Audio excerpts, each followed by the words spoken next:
indígenas e ribeirinhas. Por favor. O IBAMA pensa na questão do meio ambiente. Existem grupos humanos, existem dezenas de povos, línguas lá dentro. Existe uma população ribeirinha também que não é indígena, muito numerosa, mas eu vou focalizar sobretudo a situação dos indígenas, que os prejuízos que eles vão ter não foram estimados. A consequência, o Brasil tem uma política indigenista.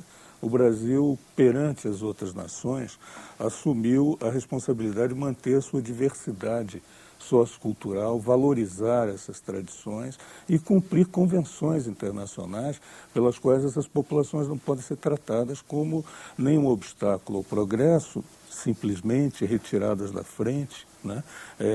Mas elas precisam ser ouvidas, precisam ter seus direitos respeitados e se estudar alternativas em relação a isso. Então, o que se está colocando não é realmente uma posição de rejeição, não é um não. Nós estamos dizendo que não foram cumpridas condições anteriores até ao debate e que isso seja iniciado. Não é possível saber essas iniciativas, o quanto elas vão prejudicar a forma de vida daquela população e podem acabar com aldeias, podem acabar com culturas, podem acabar com línguas.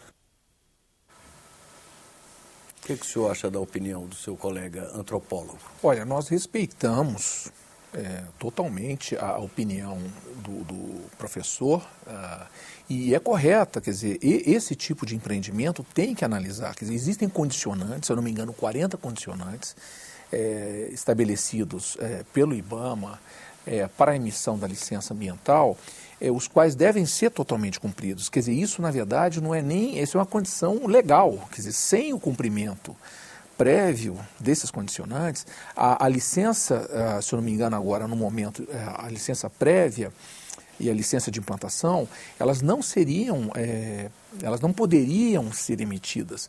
Então realmente faz sentido. Agora, o que acontece? Existem muitas incertezas sobre a questão ambiental e a questão, inclusive, social na Amazônia. Essa região, ao contrário do que ao contrário do que muitos aladeiam, é uma região que é cortada pela Transamazônica. A Transamazônica corta Belo Monte praticamente a poucos quilômetros a jusante. Outra coisa, existem dois grandes polos do INCRA de colonização na margem esquerda e na margem direita de Belo Monte.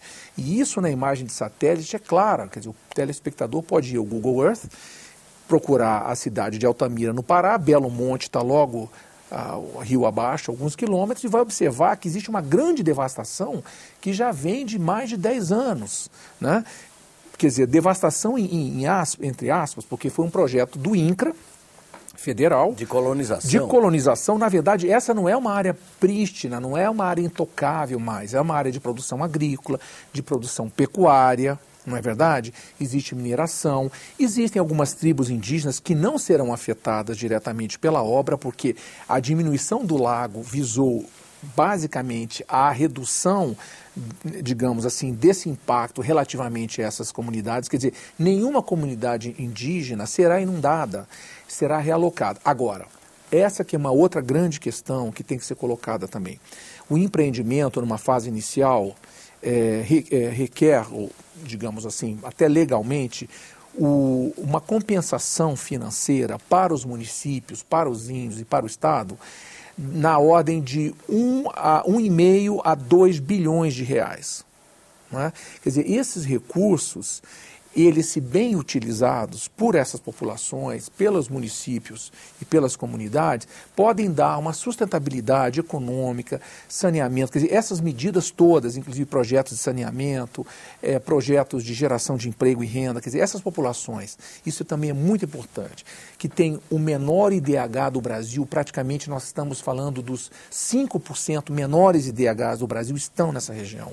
Ou seja, elas podem ter uma contrapartida e até melhorarem de vida, na sua opinião. Exatamente, exato. Quer dizer, isso na verdade, são condicionantes que serão feitos. Por exemplo, os municípios de Itaipu, Lindeiros, eles, muitos usaram erradamente os recursos, quer dizer, um pouco que desperdiçaram. Agora, alguns municípios que utilizaram bem os recursos da compensação, eles estão muito bem hoje, com escolas, com saneamento, com toda a questão de saúde, né?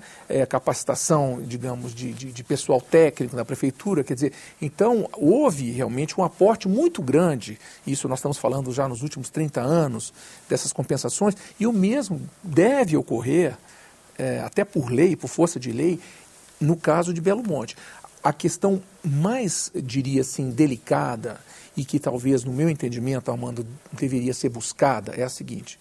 Eu até escrevi um artigo recentemente sobre isso, que é a gestão adaptativa, né?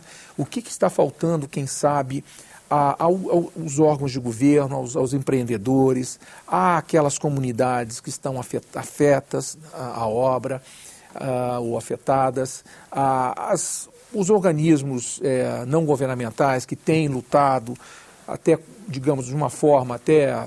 digamos, de boa fé em relação ao meio ambiente, é o seguinte, quer dizer, ninguém detém o conhecimento total sobre a questão social, antropológica e ambiental da Amazônia. Por quê? Porque é uma região muito nova, são poucos estudos, são poucas pesquisas, são poucos dados, né, em termos de ictiofauna, em termos de flora, em termos de comportamento da floresta. Aliás, fala-se muito na área alagada, mas fala-se pouco da mudança do nível dos riachos. Exatamente. Alguns até vão secar.